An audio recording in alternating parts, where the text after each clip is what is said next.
The beginning of my childhood, I was a pretty reserved kid, didn't really branch out to many people.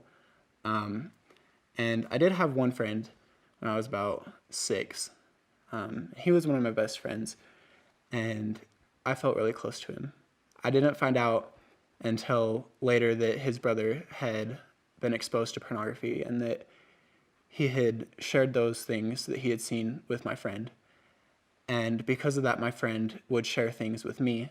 It eventually led to the point where me and him began sexual experimentation with each other when I was about 7 years old.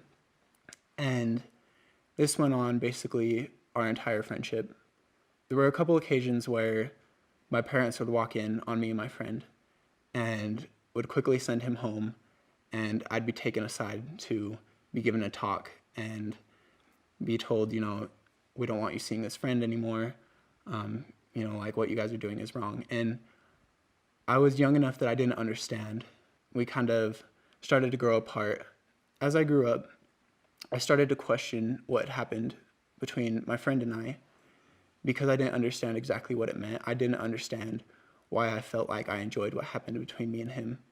The only information that I had regarding it were the talks that my parents would give me and the things that I had been told that what I had been doing was wrong, but I didn't understand why I had decided to do it at such a young age, or really why I had decided to do it at all. It was about when I was in 3rd grade that I ran into pornography. Actually, during one of my classes at school, there was a magazine that had pictures in it, and I noticed automatically that my eyes were brought to look at the men more than the women. And I just remember every day that we had reading time in that class, I'd search out that same magazine and look at the pictures over and over. That was my first experience with pornography. I remember one day when I was 15, my mom was getting on the computer and noticed in the search history what I had been looking at. That was the day that I later told my parents about my addictions. That was when I first started opening up. It was at this time in my life that I started to experience depression, and I started to really look at myself and start to not like myself anymore.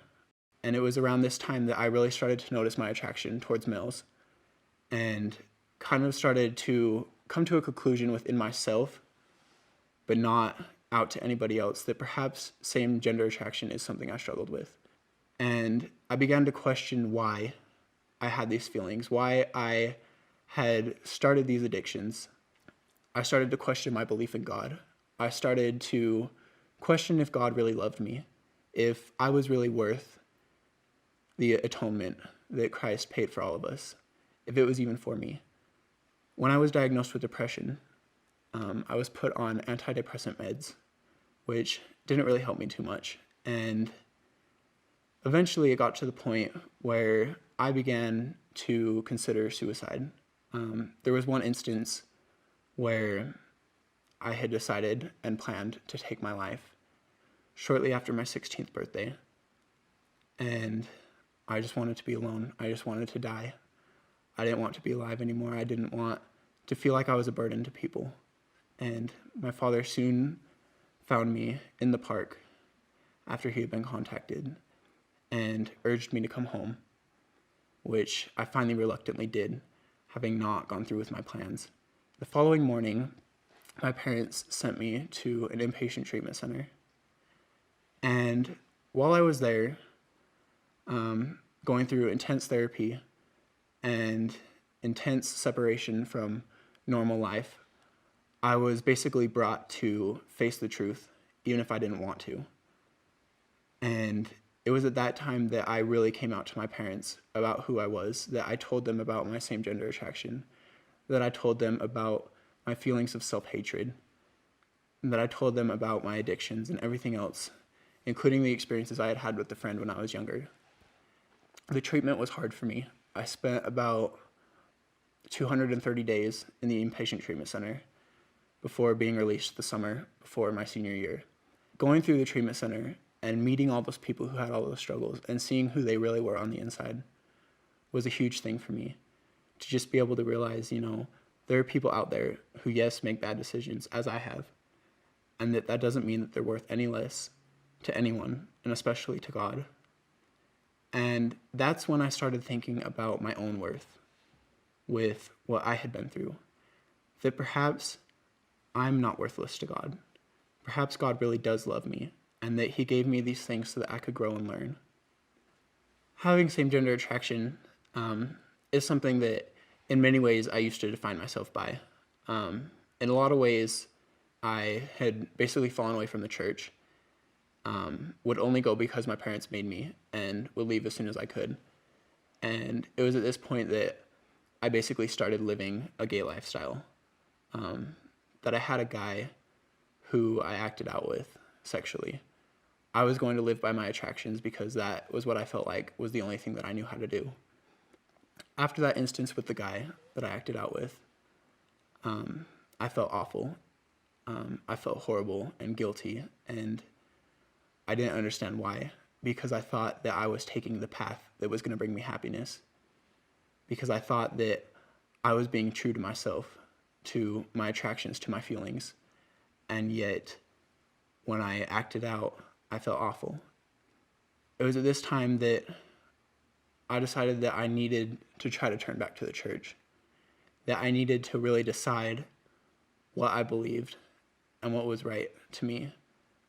I got myself back into the scriptures. I got myself back to praying to God. And while it was hard, I got my testimony back. For me, a big thing about why I had turned away from the church is that I was looking for fulfillment in my life. I was looking for my needs to be met physically, emotionally, that I realized that what I thought would have brought in me that fulfillment to act out with guys, to view pornography, and to do all these things that in my mind were being true to myself, was actually bringing me less fulfillment than what I had been living before. It was because of the relationship I had had with God. It was because of the feelings that I got when I felt the Spirit, because of the comfort I felt when I got a blessing, because of the ability that I had to be able to talk with God about anything and everything, and not to fear judgment, and not to fear condemnation. After I got out of treatment, my parents, knowing about my same gender attraction, looked up resources for me and things for me that I could look to. And the Christmas after my 17th birthday, they got me the Voices of Hope book. And that was the first exposure to me that I had to really understand that there were other people out there who actually desired to live following the standards of the church while dealing with same-gender attraction. When I first got on the website, there were just a couple of videos that I was really drawn to. A couple of the videos that I watched, I actually got emotional while watching and felt the Spirit so strong. And just being able to watch the videos and read the essays about people who, like me, had experienced many trials in their life, who had dealt with same-gender attraction, and who may at times have felt like they weren't worth anything. And to be able to realize that there's a way to hold on to the gospel. There's a way to hold on to the standards placed in the church and still be happy. And in fact, be even more happy than I could be out living a gay lifestyle.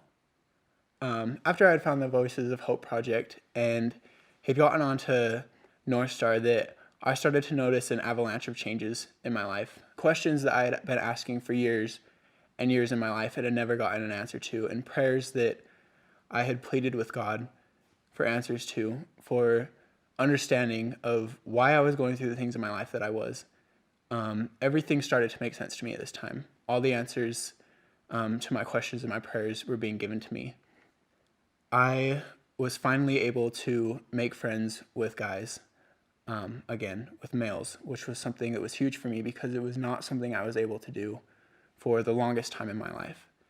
And as an even added bonus, these were males who understood me, who didn't judge me, and who were able to love me for me, something that I hadn't really experienced from other people. It was about this time that I really started to think of my attractions to even think of my addictions as not curses, as not things that brought me down and made me a bad person, but rather as tender mercies from the Lord, blessings that the Lord had given me, which gave me the ability to drop my judgmental stance that I used to take towards other people, to be open to love other people in ways that I had never even thought possible, and to be able to allow other people to love me in ways that I had never thought possible. It was around this time that I really started to turn to God, and I really began to understand my relationship with Him and what it meant to me, and that my relationship with God was more important to me than anything a sexual or romantic relationship with a man could bring me. And this was a big turning point for me, to be able to finally realize that I could get my needs met in healthy ways, in platonic relationships, with other males and through God. And that I didn't have to turn from God, I didn't have to turn from the church.